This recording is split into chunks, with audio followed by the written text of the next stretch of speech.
नमस्कार दोस्तों, welcome to my channel. मैं हूं चांद कुबा। दोस्तों, आज हम बात करेंगे article 22 of Indian constitution which provides protection against arrest and detention. अब देखिए, दो शब्दों का इस्तेमाल किया गया है, अरेस्ट एंड डिटेंशन। अब दोनों ही केसेस में आप देखेंगे कि हमारा जो right to freedom of movement जो कि आर्टिकल 19 में हमें दिया गया है वो कर्टेल हो जाता है। बट अगर हम इन दोनों शब्दों के प्रयोग की बात करें तो दोनों का यूज अलग अलग कॉन्टेक्स्ट में होता है। So there is a difference between both the words. अब क्या डिफरेंस है वो आज हम समझने की कोशिश करेंगे। साथ ही में आर्टिकल 22 में क्या दिया गया है वो मैं आपको बता दूं थोड़ा सा। तो आर्टिकल 22 में हमें 7 क्लॉजेस देखने को मिलते हैं, जिसमें क्लॉज 1 एंड 2 उन राइट्स की बात करते हैं जो कि हमें मिलते हैं in case we are arrested, and clause 3 to clause 7 उन राइट्स की बात करता है जहां पर हमें डिटेन किया जाता है, यानी कि प्रिवेंटेड डिटेंशन में रखा जाता है। तो ये सभी क्लॉजेस को आज हम डिस्कस करने वाले हैं। मुझे उम्मीद है कि आपको ये सेशन बहुत पसंद आएगा। सेशन की तरफ बढ़ते हैं। सेशन की तरफ आगे बढ़े उससे पहले मैं आप लोगों का धन्यवाद देना चाहूंगा, बिकॉज आप लोगों में से बहुत सारे लोगों ने मेरे इन दोनों चैनल्स को सब्सक्राइब किया। मुझे उम्मीद है कि डेली बेसिस पे जो यूपीएससी से जुड़ा हुआ कंटेंट यहाँ पे आपको भेजा जाता है, आप उसका फायदा उठा रहे होंगे। अब बात करते हैं आर्टिकल 22 की। देखिए, आर्टिकल 22 में जैसे कि मैंने आपको कहा, दो तरह की डिटेंशन की बात की गई है, या दो तरीके से आपका फ्रीडम कर्टेल करने की बात की गई है। पहला है अरेस्ट। नाउ अरेस्ट कब किया जाता है, हमें समझने की जरूरत है कि अरेस्ट तब किया जाता है जब हम पे कोई आरोप लगता है कि हमने कोई क्राइम किया है या ऑफेंस किया है। सो बेसिकली ये एक प्यूनिटिव डिटेंशन होती है जहां पर हम पे आरोप लगता है कि भाई हमने कोई क्राइम किया है। सो क्रिमिनल लॉ के तहत हमें अरेस्ट किया जाता है। ना जब हमें अरेस्ट किया जाता है, जिस दिन से हमें अरेस्ट किया जाता है उसके बाद इन्वेस्टिगेशन होती है, ट्रायल होता है, और जितना समय हम जेल में रहते हैं तो वो हमारी सजा में भी काउंट हो जाता है। सो प्यूनिटिव डिटेंशन के लिए जो अरेस्ट शब्द है वो यूज किया जाता है। एंड इस केस में हमें क्या अधिकार है वो हम यहाँ पे डिस्कस करते हैं, आर्टिकल 22 में दिए गए हैं। सिमिलरली अगर मैं बात करूं प्रिवेंटिव डिटेंशन की, नो प्रिवेंटिव डिटेंशन में क्या होता है कि आपको डिटेन किया जाता है, आपके फ्रीडम को कर्टेल किया जाता है, आपको कस्टडी में रखा जाता है। इसलिए नहीं क्योंकि आपने कोई अपराध किया है, लेकिन इसलिए क्योंकि गवर्नमेंट को यह शक होता है कि आप कोई अपराध या तो कर सकते हैं और you can abate a crime, यानी कि आप किसी अपराध करने को शय दे सकते हैं, अपराध करने के लिए किसी को उकसा सकते हैं। सो यहां पे प्रिवेंटिव डिटेंशन आ जाता है। सो यही मैंने यहां पे लिखा कि preventive detention wherein a person is detained on the reasonable ground of suspicion that he or she may commit or abet an offence. So ये दोनों ही यहां पर केसेस यहां पे कवर किए गए हैं आर्टिकल 22 में। एंड कहीं ना कहीं आर्टिकल 22 हमारे कॉन्स्टिट्यूशन को बाकी के कॉन्स्टिट्यूशन से अलग भी करता है।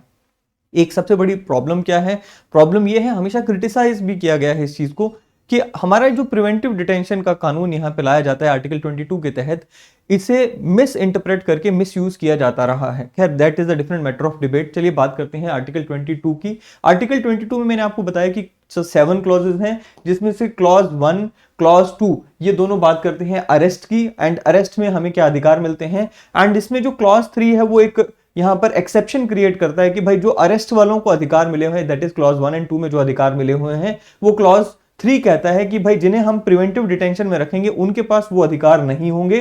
साथ ही में जो एनिमी एलियंस होंगे उनके पास भी अधिकार नहीं होंगे। क्लॉज 4 क्लॉज 5 क्लॉज 6 क्लॉज 7 ये बात करते हैं उन लोगों की जो कि प्रिवेंटिव डिटेंशन में रखे जाएंगे। चलिए एक एक करके इन क्लॉजेस को देख लेते हैं। ना ऑब्जेक्टिव की सबसे पहले मैं अगर बात करूं तो कहता है जो ऑब्जेक्टिव एक है इस आर्टिकल का, that is provide for procedural safeguards against the arbitrary arrest and detention bye the state. So basically arbitrariness को खत्म करने की बात की गई है। उस ऑब्जेक्टिव से आर्टिकल 22 को लाया गया है कि कहीं स्टेट जब हमें अरेस्ट कर रही है या डिटेन कर रही है तो स्टेट अपनी मनमानी ना कर सके, पुलिस अपनी मनमानी ना कर सके। पुलिस को यहां पर कुछ पाबंदियां लगाई गई हैं। क्या पाबंदियां हैं, खैर वो तो अभी हमें देखने को मिलेगा, बट देन अगेन उन पाबंदियों को ही यहां पर आर्टिकल 22 की शक्ल दी गई है। दूसरा क्या है जी, कहते हैं ये जो अधिकार है दैट इज आर्टिकल 22 में दिया गया जो अधिकार है, ये सिटीजंस को भी अवेलेबल है, नॉन सिटीजंस को भी अवेलेबल है। तो यहां पर क्या कहा गया है वो आप देख लेते हैं। सो प्यूनिटिव एंड प्रिवेंटिव डिटेंशन मैंने आपको बता ही दिया। नाउ आगे बढ़ते हैं, थोड़ा सा हम यहां पर जो आर्टिकल 22 का क्लॉज 1 जो है वो यहां पर हम एक बार देख लेते हैं। क्लॉज 1 की तरफ बढ़ते हैं। क्या कहता है जी, कहता है जी no person who is arrested. तो सबसे पहले यहां पे सिटीजन का शब्द नहीं किया गया है यूज, यहां पे कहा गया no person who is arrested shall be detained in custody without being informed as soon as possible of the grounds of such arrest, nor shall he be denied the right to consult and to be defended by a legal practitioner of his choice। बड़ा simple and plain language का use किया गया है। I hope कि आपको काफी चीजें clear हो गई होंगी। सबसे पहले तो ये जो अधिकार मिला है सबको मिला हुआ है, चाहे वो सिटीजन हो या फिर नॉन सिटीजन हो। दूसरा क्या कहता है जी, अगर किसी पर्सन को अरेस्ट किया जाता है जैसे ही उसे अरेस्ट किया जाता है, उसे आपको ग्राउंड्स बताने होंगे कि किस बिना पर, किस ग्राउंड के आधार पर आपने उसे अरेस्ट किया है। Nor shall he be denied the right to consult. दूसरा ये कि आपको उस व्यक्ति को अधिकार देना होगा कि वो अपने मनपसंद के जो लॉयर हैं उनसे अपने आप को डिफेंड करवाने में हेल्प ले सके। तो बेसिकली अगर किसी को आप अरेस्ट कर रहे हैं, पुलिस अरेस्ट कर रही है, तो पहले तो पुलिस की ड्यूटी है कि भाई उसे बताएंगे कि क्यों हम आपको अरेस्ट कर रहे हैं। दूसरा ये कि भाई उसको ये मौका देना होगा। सो पुलिस आपके लिए ये प्रोविजन प्रोवाइड करती है कि वंस यू आर अरेस्टेड, आपके लिए कॉल अरेंज किया जाता है विद योर एडवोकेट। अगर आपको कोई एडवोकेट है, आप उसको बुला सकते हैं। तो ये सारी सुविधा आपको दी जाती है। चलिए, इससे जुड़ी हुई और क्या क्या बातें हैं वो एक बार देख लेते हैं। सो यहां पे कहता है जी, first part is pitched around the cases of ordinary law. Ordinary law क्या है? दैट इज क्रिमिनल लॉ हमारे जो है उनके अराउंड फर्स्ट पार्ट यहां पे डील करता है। It confers the following rights. तो यहां पर हमने देखा कि दो राइट्स तो हमने ऑलरेडी डिस्कस कर लिए, बाकी के जो दो राइट्स हैं वो क्लॉज 2 में दिए गए हैं। पहला क्या राइट है? Right to be informed of the ground of arrest, जो कि हमने क्लॉज 1 में देखा। And right to consult and be defended by legal practitioner, जो कि हमने क्लॉज 1 में देखा।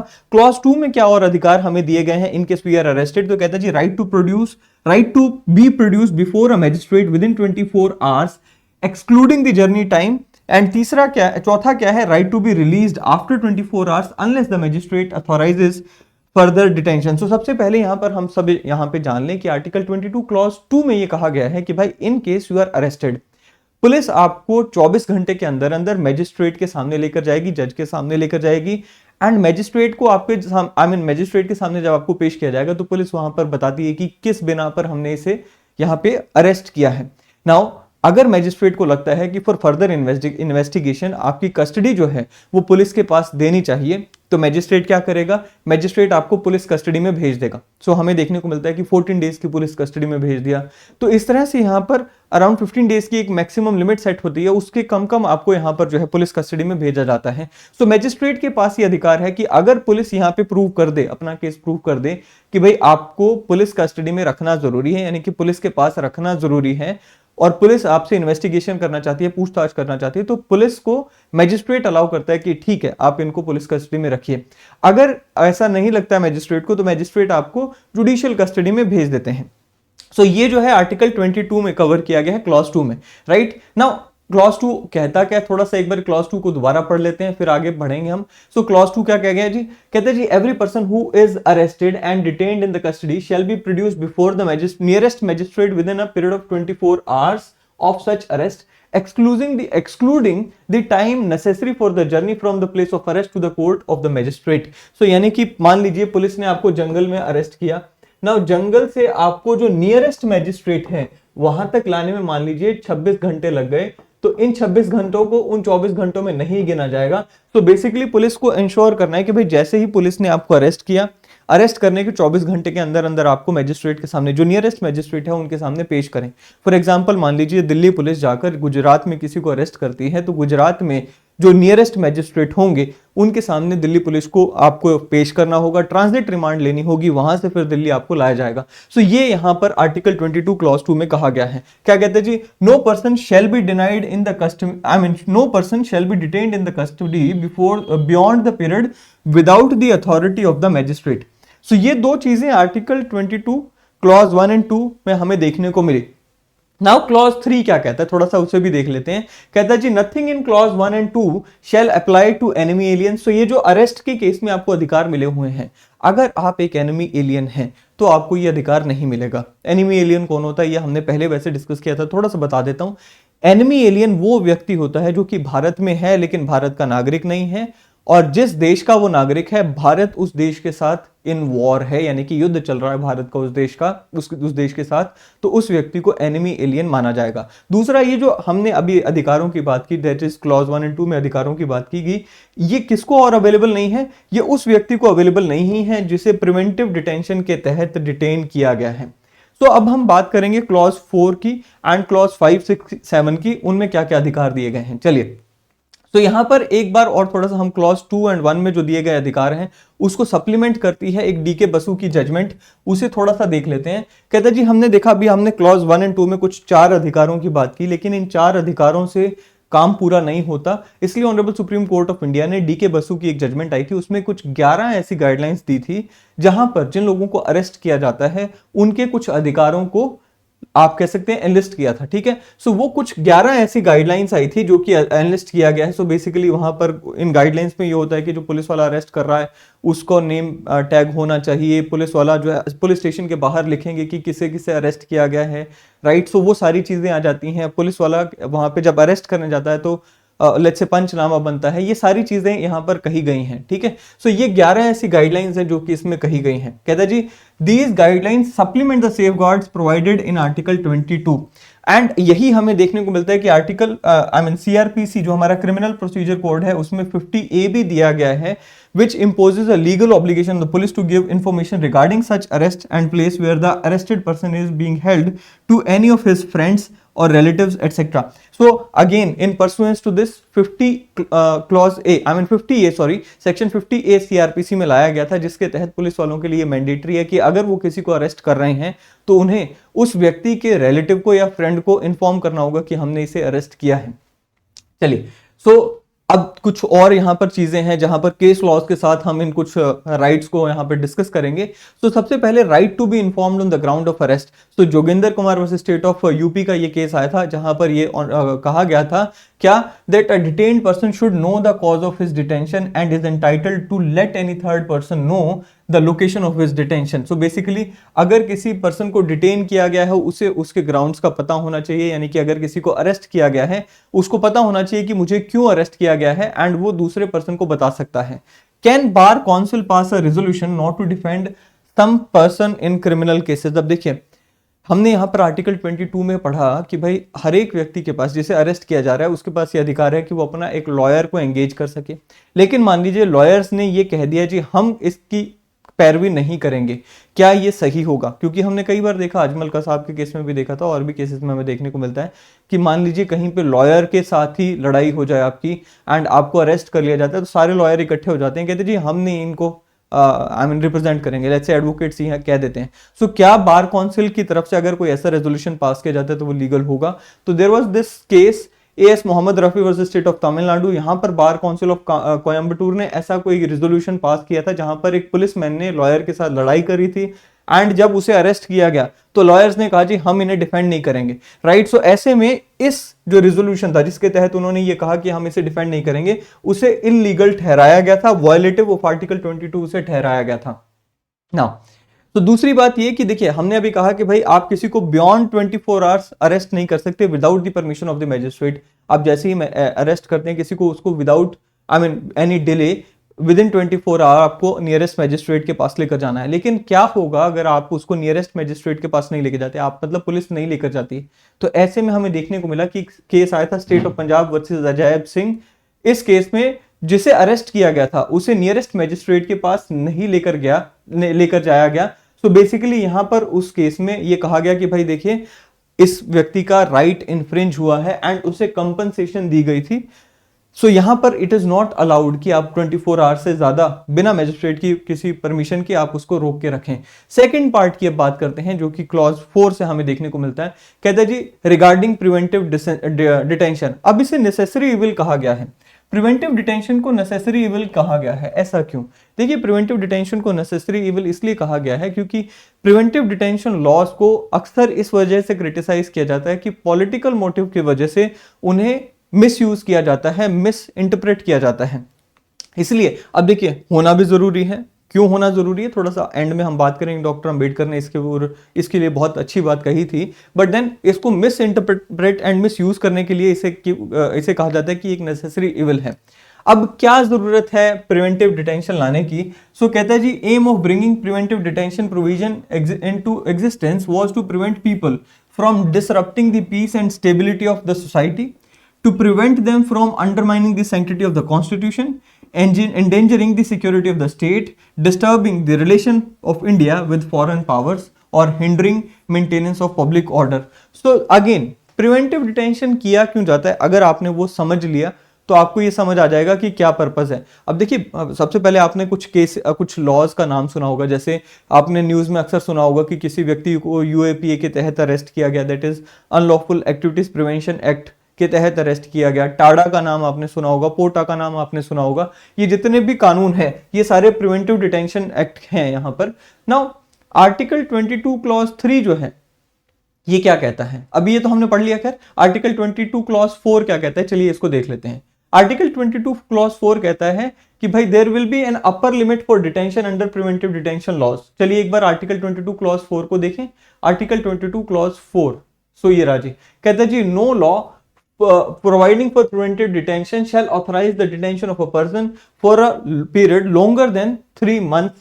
यहां पर मैक्सिमम लिमिट लगा देंगे क्या कि भाई कोई भी ऐसा कानून नहीं बनाया जाएगा जो कि प्रिवेंटिव डिटेंशन के लिए 3 महीने से ज्यादा किसी को अरेस्ट करने की अनुमति दे या डिटेन करने की अनुमति दे, अनलेस, क्या कहता है, unless N advisory board consisting of, तो एडवाइजरी बोर्ड बनाया जाएगा consisting of a person who are or have been or are qualified to be judges of high court has reported before the expiration of the said period of 3 months that there is opinion sufficient cause for such detention। तो क्या कह दिया गया कि भाई देखो, सबसे पहली बात तो ये कि अपर लिमिट जो है, अगर आप किसी को प्रिवेंटिव डिटेंशन में रख रहे हो तो अपर लिमिट क्या है, अपर लिमिट है 3 महीने। लेकिन आपको लगता है कि भाई 3 महीने से ज्यादा समय के लिए उस व्यक्ति को आपको प्रिवेंटिव डिटेंशन में रखना है, तो ऐसे में आपको क्या करना होगा, ऐसे में आपको एक एडवाइजरी बोर्ड का ओपिनियन लेना होगा। अब ये जो एडवाइजरी बोर्ड होगा इसमें कौन होगा, इस एडवाइजरी बोर्ड में वो सभी लोग होंगे जो कि जज या तो हाई कोर्ट के रिटायर हुए हैं या एग्जिस्टिंग तौर पे जज हैं हाई कोर्ट की या फिर क्वालिफाइड हैं टू बी जजेस ऑफ हाई कोर्ट। एंड वो अगर ये अपने ओपिनियन में कह दें कि हाँ इस व्यक्ति को 3 महीने से ज्यादा समय के लिए प्रिवेंटिव डिटेंशन में रखना जरूरी है, then in that case only आप उस व्यक्ति की प्रिवेंटिव डिटेंशन को 3 महीने से ज्यादा कर सकते हैं। दूसरी बात यहां पर क्या कही गई है, चलिए इसको थोड़ा सा और डिटेल में पढ़ लेते हैं। सो क्या कहता है जी, प्रिवेंटिव डिटेंशन में हमने इसके ग्राउंड्स पढ़े, तो क्या कह गया, हमने अभी क्या कहा कि भाई अपर लिमिट सेट की गई है, कितने समय के लिए आप अपर लिमिट रख सकते हैं, 3 महीने के लिए। दूसरा कहता है जी, अगर एडवाइजरी बोर्ड हो वो अगर कह दे तो आप इसको ज्यादा समय के लिए रख सकते हैं। अब इसके बाद यहां पर आर्टिकल 22 क्लॉज 5 क्या कहता है, थोड़ा सा वो देख लेते हैं। आर्टिकल 22 क्लॉज 5 कहता है when any person is detained in pursuance of an order made under any law providing for preventive detention, the authority making the order shall as soon as may be communicate to such person the grounds on which the order has been made and shall afford him the earliest opportunity of making representation of the against the order। सो क्या कह गया कि भाई देखिए, किसी भी preventive detention कानून के तहत अगर किसी व्यक्ति को एक ऑर्डर पास करके प्रिवेंटिव डिटेंशन में रखा जाता है, सो उस व्यक्ति को जितना जल्दी हो सके उतना जल्दी उस व्यक्ति को किस वजह से प्रिवेंटिव डिटेंशन में रखा जा रहा है उसके ग्राउंड्स बताने होंगे, ठीक है। एंड कहता है जी जितनी जल्दी हो सके, कोई टाइम लिमिट नहीं देगी, कि जितनी जल्दी हो सके उस व्यक्ति को आपको अपॉर्चुनिटी देनी होगी एक लॉयर को एंगेज करके प्रिवेंटिव डिटेंशन के खिलाफ अपील करने के लिए। तो ये 2 चीजें यहां पर दी गई हैं, ठीक है जी। सो ये चीज दी गई है क्लॉज 5 में, बट इसी की एक एक्सेप्शन दे दी गई क्लॉज 6 में, बड़ी इंटरेस्टिंग है, चलिए देखते हैं।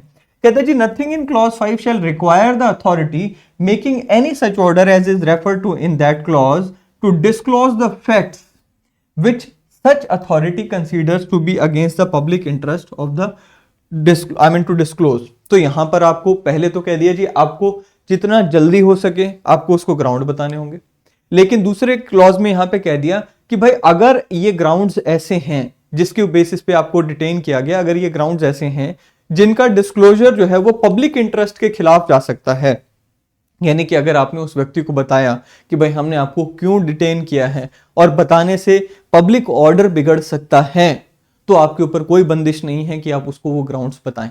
सो बेसिकली यहां पर एक क्या मिल गया, एक फ्रीडम मिल गया स्टेट को कि अगर आपको ऐसा एप्रीहेंशन है, अगर आपके माइंड से ऐसा लग रहा है आपको कि भाई अगर हमने लेट्स से जिसे डिटेन किया है उसे बता दिया कि भाई क्यों डिटेन किया है तो इससे पब्लिक ऑर्डर बिगड़ सकता है, तो आप उसे मत बताओ, कोई दिक्कत नहीं है, कोई जरूरत नहीं है। सो ये एक एक्सेप्शन हो गया। सो इसी वजह से आपको देखने को मिलता है कि भाई जिन लोगों को प्रिवेंटिव डिटेंशन में रखा जाता है फॉर्मली या लीगली उनको नहीं बताया जाता है कि हमने आपको प्रिवेंटिव डिटेंशन में क्यों रखा होता है। हालांकि पता होता है उनको भी कि भाई ये इस वजह से शायद मुझे रखा गया होगा, लेकिन लीगली जब तक नहीं बताया जाएगा तो वो किस बेसिस पे जाकर पहली बात तो उनको डिटेन ही कर लिया गया, उनको कोई एडवोकेट दिया नहीं जा रहा है। तो दूसरी बात, अगर कोई उनको बाहर से लेट्स से डिफेंड करना भी चाहे तो किस बेसिस पे डिफेंड करेगा, क्योंकि सरकार कहती है जी हम अभी आपको नहीं बता सकते आपके ग्राउंड्स, ठीक है ना।